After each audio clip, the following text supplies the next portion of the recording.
हरे कृष्ण। तो आज के सेशन में हम कवर कर रहे हैं Bhagavad Gita as it is chapter 9 text number 3।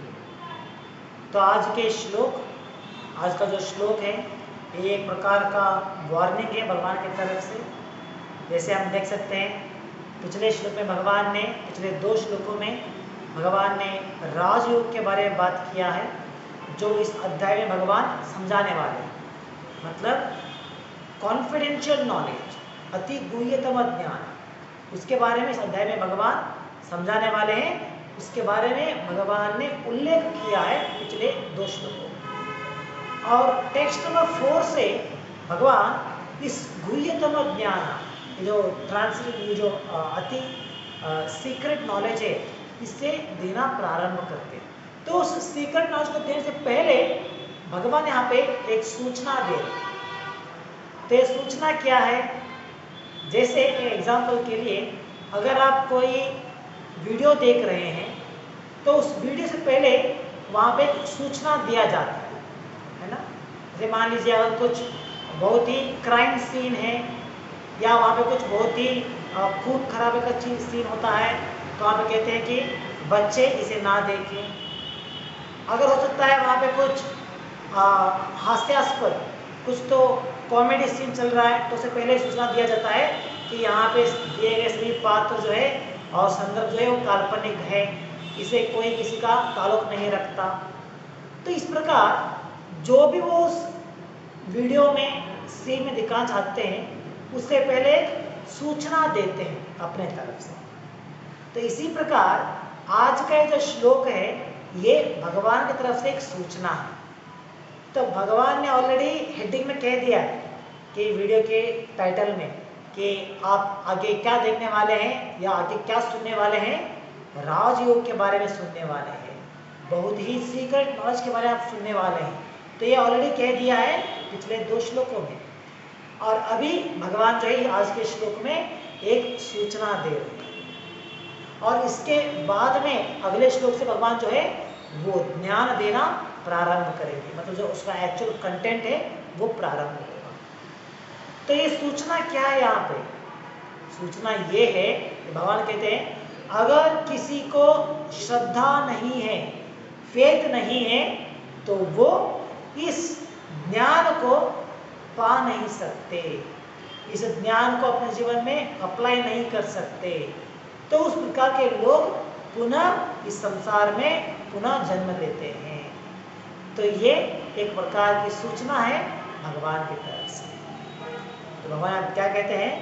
अश्रद्धाना पुरुष धर्मस्यास्य परंतपा। अश्रद्धाना, श्रद्धा मतलब क्या है? फेथ। अश्रद्धा मतलब नो फेथ। फेथ मतलब क्या है? विश्वास। भगवान यहाँ पे कहते हैं अगर जो व्यक्तियों को मेरे वाक्य के ऊपर श्रद्धा नहीं है, भगवान की शुद्ध भक्ति के ऊपर जिससे श्रद्धा नहीं है, वो इस ज्ञान को अपने जीवन में अप्लाई नहीं कर सकते। तो इसी कारण से क्या होगा? उन्हें अपना शरीर को त्यागने के बाद पुनः इस धरती पे जन्म लेना पड़ेगा। तो ये भगवान की सूचना है जो भगवान इस श्लोक में हमें समझाते हैं। तो यहाँ पे भगवान जो श्रद्धा के बारे में बात करते हैं, प्रभुपाद भावार्थ में उसे एक सेंटेंस में कंप्लीट कर देते हैं कि इस भावार्थ में क्या, इस श्लोक में भगवान क्या कह रहे हैं। प्रभुपाद कहते हैं the faithless cannot accomplish this process of devotional service, that is the purpose of this verse. तो इस श्लोक का तात्पर्य इतना ही है कि जिन्हें भगवान के प्रति श्रद्धा नहीं है, भक्ति योग के प्रति श्रद्धा नहीं है, वो इस भक्ति योग में आगे नहीं बढ़ पाते, आगे नहीं जा सकते। तो ये इस श्लोक का तात्पर्य है। तो भावार्थ में प्रभुपाद हमें समझाते हैं कि श्रद्धा मतलब क्या होना चाहिए। भगवान के ऊपर अगर हमें श्रद्धा है मतलब उसका मतलब क्या है, किस प्रकार से श्रद्धा हमारे पास होनी चाहिए।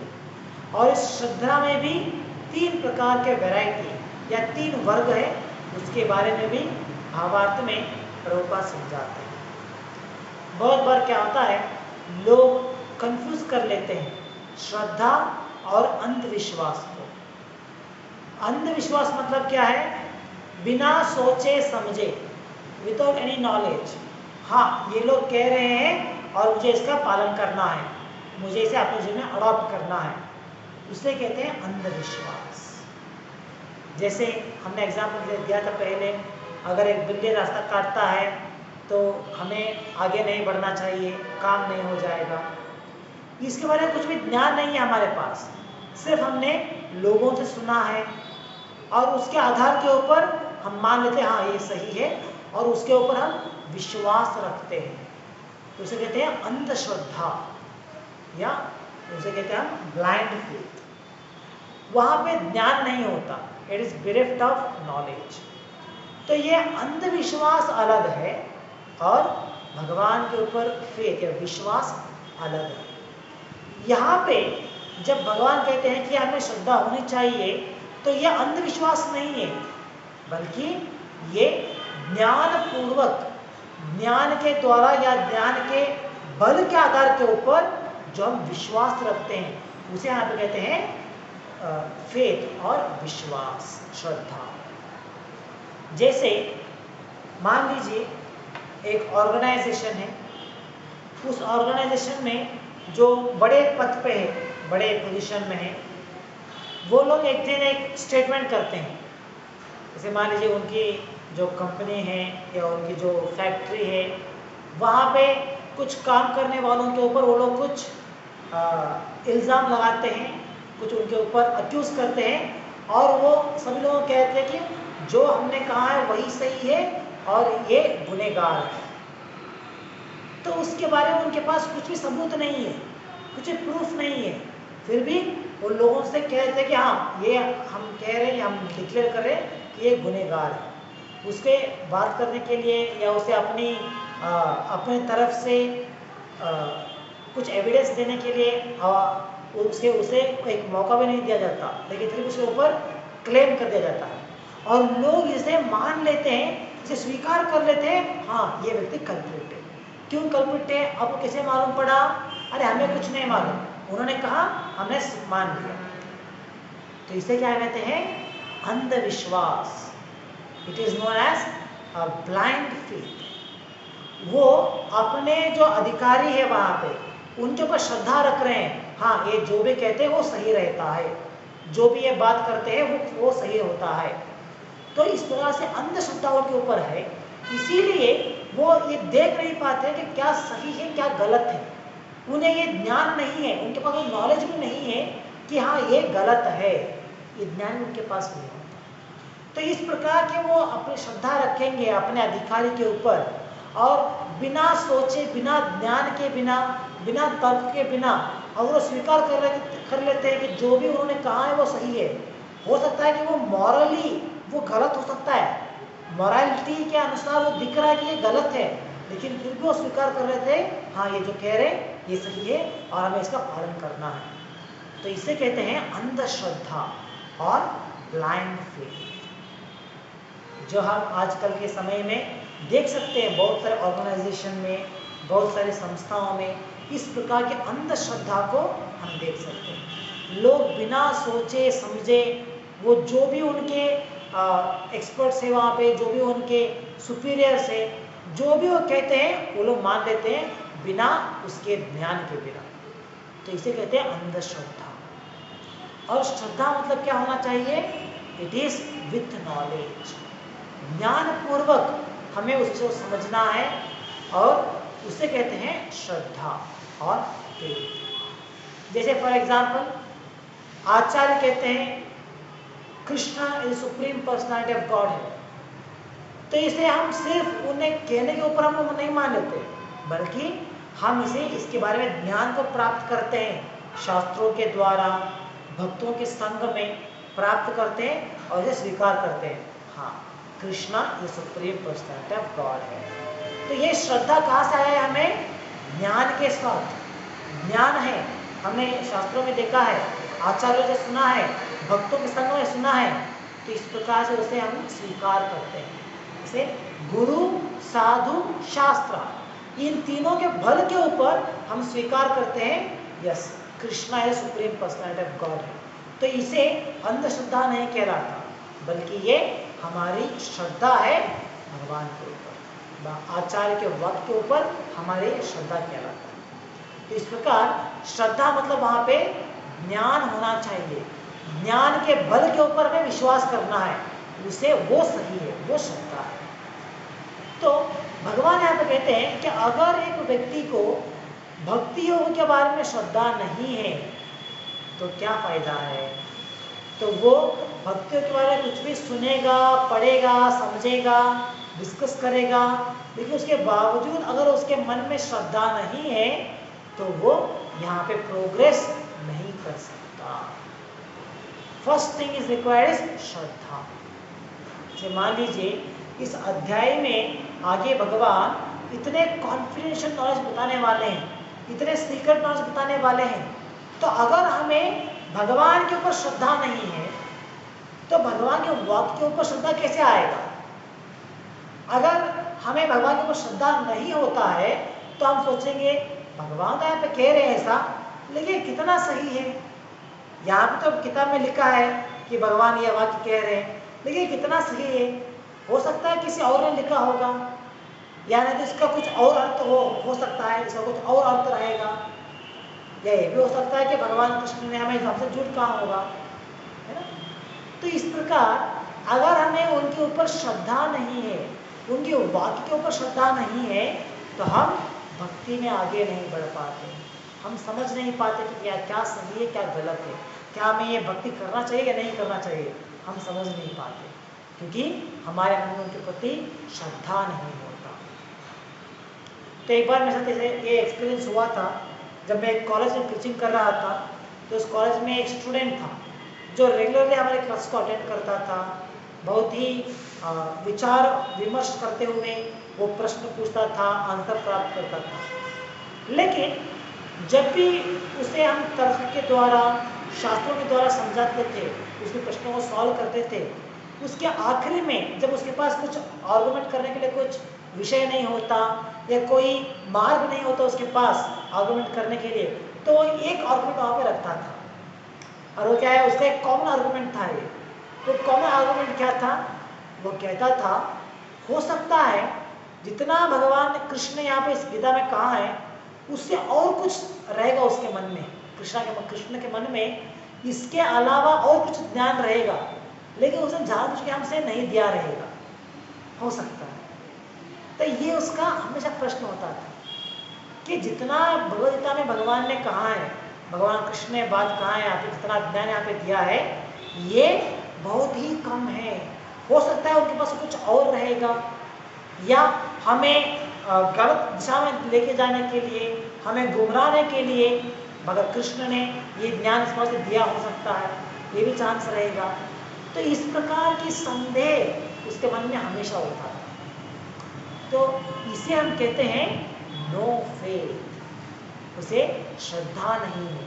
स्वयं भगवत गीता में भगवान कृष्ण कहते हैं कि पूरा गीता समझाने के बाद आखिर में भगवान कहते हैं अर्जुन से कि अर्जुन मैंने तुम्हें सभी ज्ञान दे दिया है, इससे बढ़कर और कुछ भी बचा नहीं है। There is no truth superior to me। भगवान कहते हैं मेरे से बढ़ के और कोई सत्य नहीं है। तो ये कहने के बाद अगर हम प्रश्न पूछेंगे कि मुझे भगवान की वाक्य के ऊपर डाउट आ रहा है, हो सकता है भगवान यहाँ पे गलत कह रहे हैं, या हमें गुमराहने के लिए, हमें गलत रास्ते में लेके जाने के लिए भगवान ये बात कह रहे हैं, तो अगर हम ये प्रश्न उठाते हैं इस प्रकार से, तो हमें समझ लेना चाहिए हमें भगवान के ऊपर श्रद्धा नहीं है। तो जो व्यक्ति भगवान के ऊपर श्रद्धा नहीं रखते, जिसे भगवान के वाक्य के ऊपर श्रद्धा नहीं होता है, वो लोग भगवद्गीता पढ़ेंगे तो भी उसका कुछ फायदा नहीं। तो इसीलिए हमने कहा ये एक सूचना है जो भगवान दे रहे हैं, अगर जिसे मेरे ऊपर श्रद्धा नहीं है वो यहाँ पर स्किप कर दो, इसे पढ़ के भी कुछ फायदा नहीं है। आगे जो मैं आपको ज्ञान देने वाला हूँ, गुह्यतम ज्ञान, सीक्रेट नॉलेज, उसे सुन के भी आपको कुछ फायदा नहीं होने वाला, कि आपको तो मेरे ऊपर श्रद्धा ही नहीं है, तो मेरे वाक्य के ऊपर श्रद्धा क्या कहाँ से आएगा आपको। तो इसलिए श्रद्धा नहीं है तो ये पढ़ना बंद कर दो, सुनना बंद कर दो। तो ये एक प्रकार की सूचना है जो यहाँ पे भगवान हमें दे रहे हैं। तो हम देखते हैं कलयुग में ऐसे बहुत सारे लोग हैं जिन्हें शास्त्रों के ऊपर या भगवान के ऊपर श्रद्धा नहीं है। उनकी जो विश्वास है, उनका ये जो तरीका है बिना श्रद्धा ना रखते हुए, उसका कारण बहुत सारे कारण हो सकते हैं। जैसे आपने रिसेंटली देखा रहेगा, एक व्यक्ति ने हमारे जो वीडियोस हमने पोस्ट किया था उसके लिए कमेंट लिखा था उसने। तो उस व्यक्ति कमेंट हमने 2-3 बार पढ़ा, उसके बावजूद पूरा कुछ समझ में तो नहीं आया उसमें, लेकिन इतना हिंट मिला कि लगता है कि उन्हें, जिन्होंने उस कमेंट को डाला था, लगता है कि उन्हें भगवत गीता के ऊपर श्रद्धा नहीं है। They have no faith. वो सोचते हैं कि उन्हीं के वर्ग के लोग हैं जो लोग सोचते हैं कि शास्त्रों को इस प्रकार से लिखा गया है ब्राह्मणों के द्वारा, जो जात ब्राह्मण होते हैं उनके द्वारा लिखा गया है, ताकि वो पूरे समाज को दबा के रख सके। तो ये उनका विचार होता है।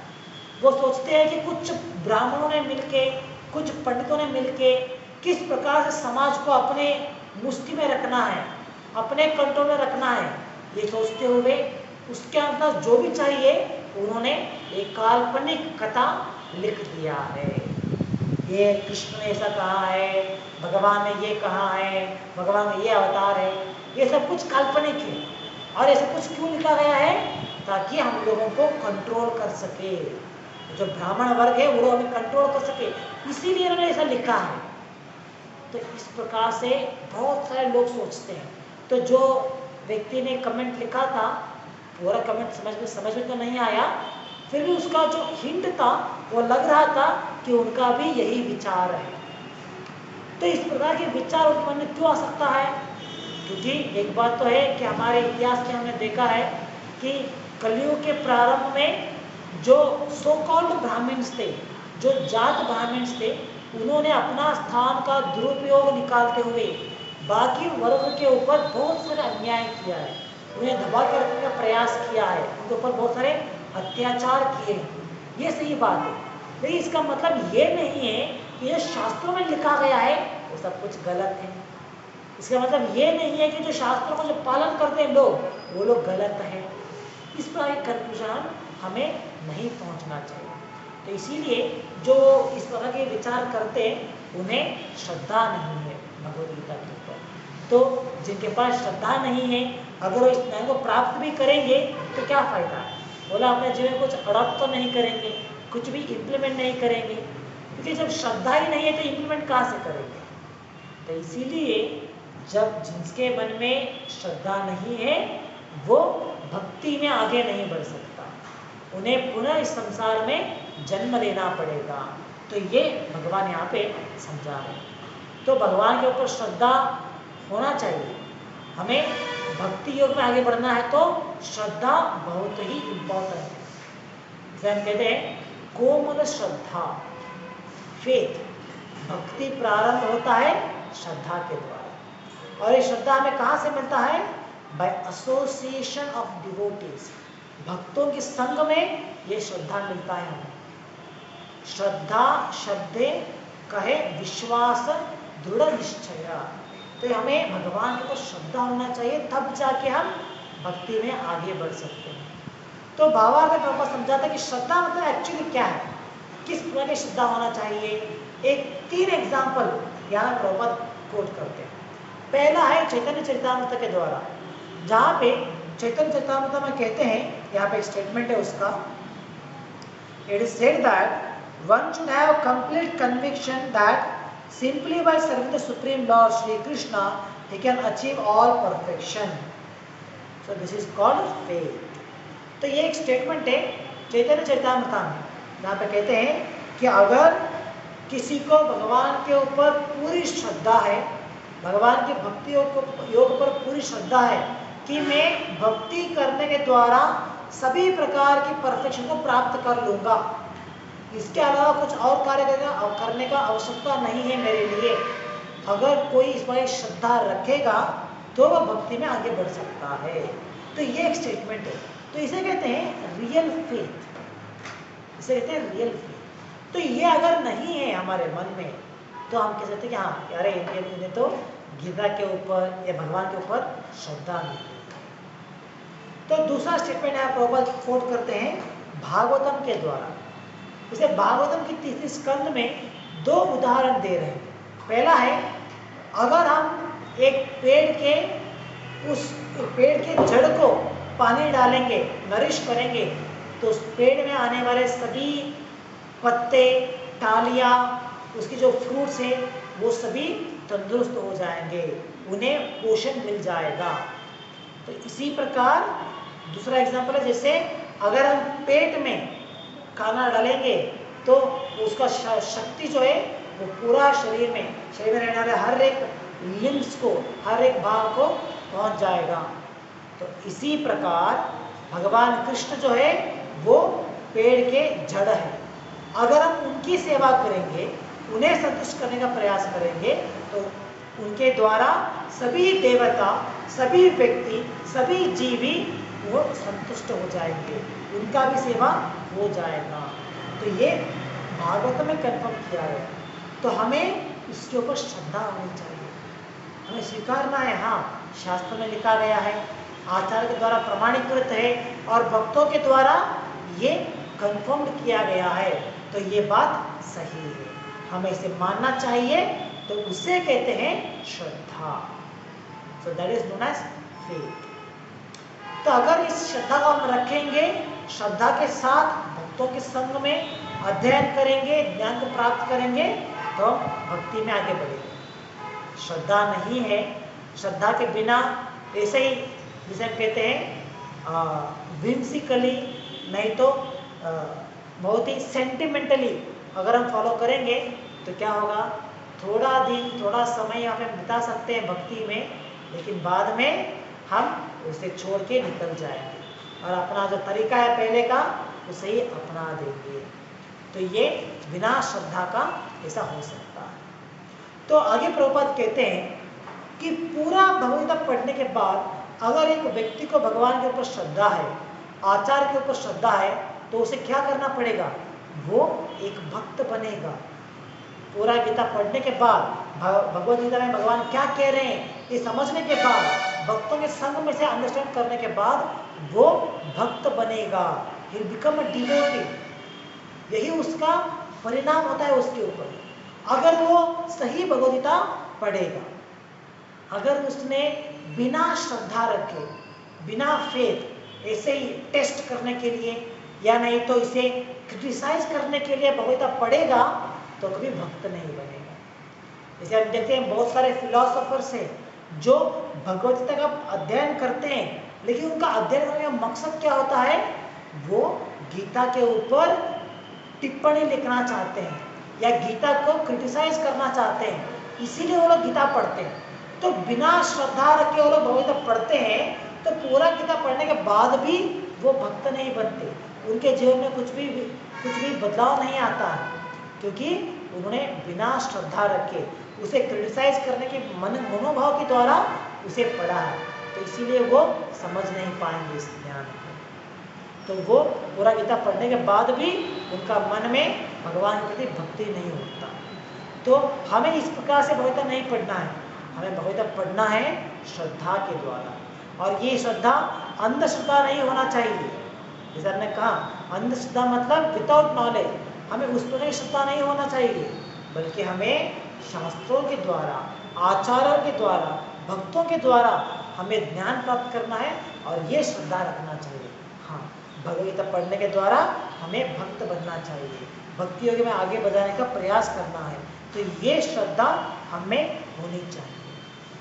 तो आप देख सकते हैं यहाँ प्रभुपाद कहते हैं, after reading Bhagavad Gita, one should promptly come to the conclusion of Bhagavad Gita.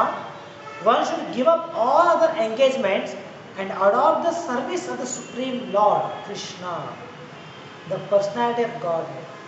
If one is convinced of this philosophy of life, that is faith. तो कोई इस प्रकार से इसके ऊपर श्रद्धा रखते हैं कि हाँ, ये जो तत्व यहाँ पे कहाँ जा रहा है इस भगवद गीता में, ये हमारे लिए सही है, हमारे जीवन का उद्देश्य ये होना चाहिए कि हमें इसे पालन करना चाहिए, तो उसे हम कहते हैं श्रद्धा। और कृष्ण भावनामृत में हम लोग क्या कर रहे हैं? यहाँ पे कृष्ण भावनामृत में हम यही प्रयास करते हैं कि हमारे मन में ये श्रद्धा अटूट हो, ये श्रद्धा स्ट्रांग हो, फर्म हो। इसी का प्रयास हम करते हैं इस कृष्णा कॉन्शियसनेस में। इस कृष्णा कॉन्शियसनेस में यही प्रयास हमारा होता है कि हम श्रद्धा, इस श्रद्धा को रखते हुए उसके साथ हमें आगे बढ़ने का प्रयास करें। तो ये कृष्ण भावनामृत का या कृष्णा कॉन्शियसनेस का मकसद होता है। तो भावार्थ के आखिरी में प्रभुपाद यहाँ पे 3 प्रकार के श्रद्धा के बारे में समझाते हैं। मतलब 3 प्रकार के भक्त हैं जो अलग अलग प्रकार की श्रद्धा रखते हैं। तो प्रभुपाद यहाँ पे उसे क्लासिफाई करते हैं first class, second class and third class. तो इसी 3 वर्ग को संस्कृत में कहा जाता है उत्तमाधिकारी, मध्यमाधिकारी और कनिष्ठ अधिकारी। तो यहाँ पे प्रभुपाद ने संस्कृत का टर्म का उपयोग नहीं किया है, लेकिन नेक्टर ऑफ इंस्ट्रक्शन उपदेशामृता में इसके बारे में वर्णन दिया गया है, ये 3 वर्ग के बारे में। तो यहाँ पे फर्स्ट क्लास जो प्रभुपाद एड्रेस करते हैं वो है उत्तमाधिकारी, और जिन्हें प्रभुपाद यहाँ पे एड्रेस करते हैं सेकेंड क्लास वो है मध्यमाधिकारी, और जिन्हें यहाँ पे कहा गया है थर्ड क्लास उसे संस्कृत में कहते हैं कनिष्ठ अधिकारी। तो ये है 3 वर्ग के लोग जो भगवान की भक्ति करना प्रारंभ करते हैं और उनके पास भी ये 3 प्रकार के श्रद्धा होते हैं। मतलब कनिष्ठ, मध्यमा और उत्तमा, third class, second class and first class. तो इस थर्ड क्लास भक्त में या इस थर्ड क्लास जो वर्ग है, यहाँ पे क्या होता है, उनके पास ज्ञान नहीं है भगवान के बारे में या शास्त्रों के बारे में, उनके पास ज्ञान नहीं है। वो whimsically या तो सेंटिमेंटली वो स्वीकार कर लेते हैं कि हाँ कृष्णा कॉन्शियसनेस अच्छा है, मुझे भी डिवोटी बनना है, तो वो प्रारंभ करते हैं या वो भक्त बन जाते हैं। लेकिन क्या होता है, उनके मन में श्रद्धा नहीं होता, क्योंकि वो कनिष्ठ अधिकारी है, तो वो तीसरे वर्ग में आते हैं, थर्ड क्लास वर्ग में आते हैं, तो इसलिए उनके मन में श्रद्धा नहीं होता। तो वो स्वीकार तो कर लेते हैं, डिवोशनल लाइफ प्रारंभ करते हैं, लेकिन बिना श्रद्धा रखे हुए। तो क्या होगा, ज़्यादा समय या ज़्यादा दिन वो कृष्णा कॉन्शियसनेस में टिक नहीं पाते। वो थोड़ा समय वहाँ पे रहेंगे, बाद में जब उनकी जो मोटिव होता है, जब उनका कुछ विचार होता है, वो जब पूरा हो जाएगा तो वो कृष्णा कॉन्शियसनेस को छोड़ देंगे और back to the normal life, जो उनका पहले का जीवन था, पाप भरित जीवन, या जो भी उनका पहले का जीवन का तरीका था, उस प्रकार के जीवन को वो अडॉप्ट कर लेते हैं वापस। तो इसे कहते हैं कनिष्ठ अधिकारी। कनिष्ठ अधिकारी मतलब जिन्हें श्रद्धा नहीं है या बहुत ही कोमल श्रद्धा है, और वो सिर्फ सिस्टर क्या कहते हैं सिंपैथेटिकली, यानी तो ऐसे भावनात्मक रूप से वो कृष्ण कॉन्शियसनेस को स्वीकार कर रहे हैं। तो ये है थर्ड क्लास भक्त, यानी तो कनिष्ठ अधिकारी। तो सेकेंड क्लास क्या है, मध्यम अधिकारी क्या है, उन्हें भगवत गीता के ऊपर या भगवान के ऊपर श्रद्धा है, भक्ति मार्ग के ऊपर श्रद्धा है, और श्रद्धा के द्वारा वो प्रयास कर रहे हैं आगे बढ़ने के लिए, लेकिन उनके पास पूरा ज्ञान नहीं होता। देखिए, उन्होंने थोड़ा बहुत ज्ञान स्वीकार किया है, प्राप्त किया है आचार्य के द्वारा या भक्तों के संग में उन्होंने सुना है, अडॉप्ट किया है ज्ञान को, लेकिन पूरा शास्त्र में पंडित नहीं है, पांडित्य प्राप्त नहीं किया है। तो उनके मन में श्रद्धा है, वो प्रयास कर रहे हैं, वो भक्ति में आगे जाने का प्रयास करते हैं, वो किसी और व्यक्ति को समझा नहीं पाते कि अगर कोई आके उन्हें आर्गुमेंट करेगा कि अरे गीता में जो कहा गया वो सब कुछ गलत है, गीता में ये कहा है वो कहा है, सब कुछ गलत है वो गलत है, अगर कोई उनके सामने एक बात करेगा तो उन्हें वो उन काउंटर आर्गुमेंट नहीं दे सकते, वो उनके क्या गलत है क्या सही है उसे समझा नहीं सकते, क्योंकि उतना ज्ञान उनके पास नहीं है। उनकी श्रद्धा अटूट है, उनका श्रद्धा, उनकी जो दूसरा व्यक्ति है उनकी क्रिटिसिज्म से वो अफेक्ट नहीं होते, लेकिन उसे वो समझा नहीं पाते उल्टा, तो इतना ज्ञान उनके पास नहीं होता है। तो इसे कहते हैं मध्यम अधिकारी।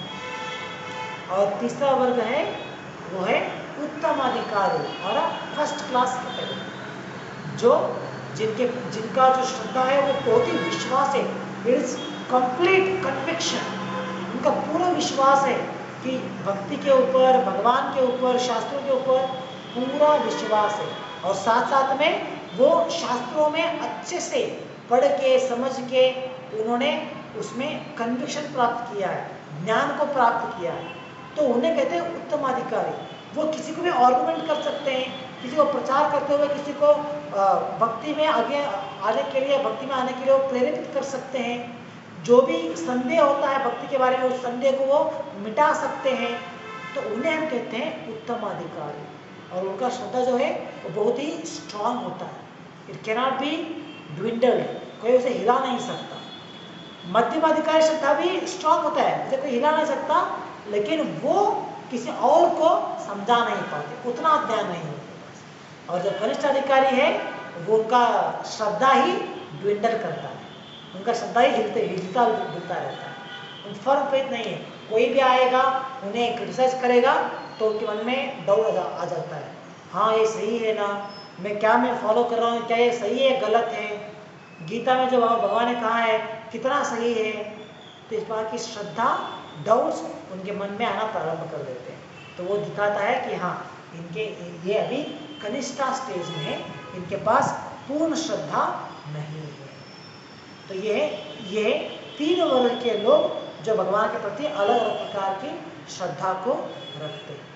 और प्रभुपाद कहते हैं कि जो कनिष्ठ अधिकारी होते हैं उनको हो सकता है कि उनका जो आकर्षण है वो अन्य मार्गों के ऊपर हो सकता है, वो भक्ति तो कर रहे हैं, वो भक्ति में आगे हैं, लेकिन फिर भी उनका अट्रैक्शन जो है अलग मार्ग पे वो अभी भी वैसा ही है।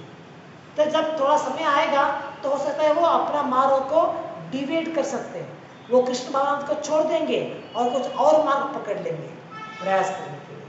तो ये संभावना उनमें होती है। जब वो भक्तों के संग में रहते हुए भक्ति के मार्गों को सही तरह से अनुसरण करेंगे तो उनका श्रद्धा थोड़ा स्ट्रांग होता है और वो कनिष्ठ अधिकारी से प्रोग्रेस करते हुए मध्यम अधिकारी यानी तो उत्तम अधिकारी बन सकते हैं। तो ये सुविधा उनके पास होती है। तो उसके लिए उन्हें क्या करना होगा? भक्तों के संग में रहते हुए आचार्य के निर्देशन के अनुसार उन्हें भक्ति करना होगा, तब जाके वो अपने कनिष्ठ अधिकारी स्थिति से, उस स्थान से ऊपर चढ़ते हुए मध्यमा यानी तो उत्तम अधिकारी बन सकते हैं। तो प्रभुपाद बहुत बार पाश्चिमात्य देश में जब प्रभुपाद ने इस्कॉन का स्थापना किया था तो आप प्रभुपाद देखते थे बहुत सारे लोग थे जो आकर्षित होते हुए, भक्तों को देखते हुए, उनके प्रति आकर्षित होते हुए वो मंदिर में ज्वाइन होते थे, उनके संग में रहते थे, मंदिर में रहते थे और वहाँ पर रह के भक्ति करना चालू करते थे, चैंटिंग करने के लिए, रीडिंग करने के लिए चालू करते थे। लेकिन कुछ समय के बाद उन्हें पुनः कुछ और अच्छा लगता था और इसे छोड़ देते थे, मंदिर छोड़ के, कृष्णा कॉन्शियसनेस को छोड़ के निकल जाते थे किसी अन्य मार्ग के ऊपर। तो प्रभुपाद उन लोगों को संबोधित करते हुए प्रभुपाद कहते थे कि उनका श्रद्धा अभी भगवान के ऊपर नहीं आया है, उन्हें अभी भगवान के ऊपर बहुत कोमल श्रद्धा है, इसीलिए वो जल्दी से भटक जाते हैं। तो इस प्रकार बहुत लोग आएंगे जाएंगे, लेकिन जिनके मन में श्रद्धा है वो लोग यहाँ पे कंटिन्यू करेंगे। तो इस प्रकार प्रभुपाद समझा देते कि श्रद्धा के बारे में, कि श्रद्धा कितना इम्पोर्टेंट है भक्ति में रहने के लिए। हम देखते हैं, हम मंदिर में देख सकते हैं कि बहुत सारे डिवोटीज ज्वाइन होते हैं, पहले ज्वाइन होने के बाद शुद्ध डिवोटी बन के वो डिवोटी का जीवन निभाते हैं, प्रारंभ करते हैं, लेकिन कुछ साल के बाद किसी ना किसी कारण की वजह से वो पुनः भक्ति छोड़ देते हैं। मंदिर छोड़ते हैं या वो अलग बात है, वो भक्ति ही छोड़ देते हैं और बैक टू नॉर्मल लाइफ, फिर से चैंटिंग करना छोड़ देते हैं, रीडिंग करना छोड़ देते हैं। उनका जो नॉर्मल लाइफ था पहले, जो आम आदमी जीते हैं, उस प्रकार से अपना जीवन वो चला रहे हैं। तो इसका मतलब क्या होता है yes this person has no shraddha, या उनका श्रद्धा जो है वो बहुत ही कोमल है, ये वो दर्शाता है। जो व्यक्ति के पास श्रद्धा है वो चाहे वो मंदिर में रहता है, मंदिर के बाहर रहता है, फिर भी वो भक्ति को नहीं छोड़ता। he will continue to preach, he will continue performing Krishna consciousness, तो वो होता है श्रद्धा। तो इस प्रकार एग्जाम्पल हम देख सकते हैं बहुत सारे डिवोटीज का, जो प्रारंभ तो करते हैं भक्ति करने के लिए, लेकिन कुछ समय के बाद भक्ति करना ही बंद कर देते हैं। तो आगे प्रभुपाद यहाँ कहते हैं भावार्थ में,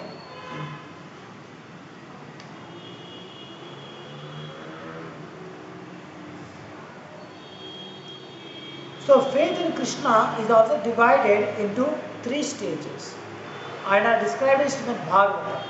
First class attachment, second class attachment and third class attachment that are explained in Srimad Bhagavatam in the 11th canto. Those who have no faith even after hearing about Krishna and the excellence of devotional service, who think that it is simply eulogy, find the path very difficult even if they are supposedly engaged in devotional service.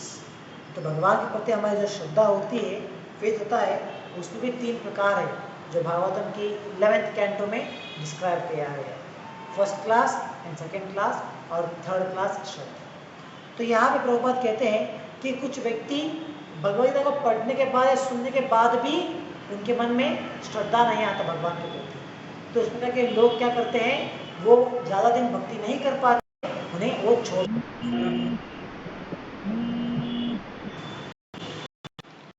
तो इसीलिए भक्ति में आगे बढ़ना है तो श्रद्धा बहुत important है, क्योंकि आगे आने वाले श्लोक से भगवान राज विद्या देने वाले हैं, किंग ऑफ नॉलेज, पूरे सीक्रेट ज्ञान दे रहे हैं। अगर इस ज्ञान को हमें समझना है तो पहले हमें श्रद्धा होना चाहिए कि हाँ, भगवान कृष्ण ही देवोत्तम परम पुरुष है, उन्होंने भगवत के द्वारा हमें ज्ञान दे रहे हैं, और यही जीवन का उद्देश्य है जो यहाँ पे डिस्कस किया गया है। तो ये श्रद्धा होना चाहिए। अगर ये श्रद्धा रखते हुए अगर हम गीता को पढ़ेंगे, समझने का प्रयास करेंगे, तो हमें यहाँ पे दिए गए जो दिव्य ज्ञान है वो समझ में आएगा। अगर श्रद्धा नहीं है तो हमें लगेगा अरे यहाँ पे तो भगवान सिर्फ अपने बारे में कहते हैं, है ना। कुछ लोग कहते हैं गीता में देखो कृष्ण जो है सिर्फ अपने बारे में बात कर रहे हैं कि मैं इतना ग्रेट हूँ, मैं उतना ग्रेट हूँ, लोग मुझे सरेंडर करना है, लोग मेरी शरण में आना है। कृष्ण जो है गीता में पूरा अपने बारे में बात करते हैं, बहुत ही सेल्फिश है वो। तो इस प्रकार से कुछ लोग कमेंट करते हैं, क्या कारण है उनका? अगर भगवान देवोत्तम परम पुरुष है और वो इस बात को क्लेम कर रहे कि हाँ मैं परम सत्य हूँ, तो इसमें सेल्फिश का बात कहाँ है? तो उन लोगों को भगवान के ऊपर श्रद्धा नहीं है, और अगर वो बिना श्रद्धा इन विषयों को पढ़ेंगे तो क्या होगा, वो इसे गलत नजर से देखेंगे, उनका श्रद्धा भगवान के ऊपर नहीं आएगा, बल्कि वो तो उल्टा सोचेंगे कि यहाँ पे तो भगवान की जो भगवान सिर्फ अपने बारे में बात करते हैं, बहुत ही सेल्फिश मोटिवेटेड है, या नहीं तो यहाँ पे लोगों को कंट्रोल करने के लिए इस प्रकार से लिखा गया है। इस प्रकार के विचार वो रखते हैं। तो उस प्रकार के लोग अगर वो गीता पढ़ेंगे भी तो कुछ फायदा नहीं, वो गीता को समझने का पढ़ेंगे या सुनेंगे भी उसका कुछ फायदा नहीं होता। तो इसीलिए पहले हमें श्रद्धा होना चाहिए, और श्रद्धा के साथ हमें ज्ञान को समझने का प्रयास करना है। तो ये यहाँ पे सूचना है जो भगवान आज के श्लोक में हमें दे रहे हैं। तो यहाँ पे हम समाप्त करेंगे आज के लिए। ग्रंथराज श्रीमद् भगवत गीता की जय, जगत गुरु श्री प्रभुपाद की जय। हरे कृष्ण।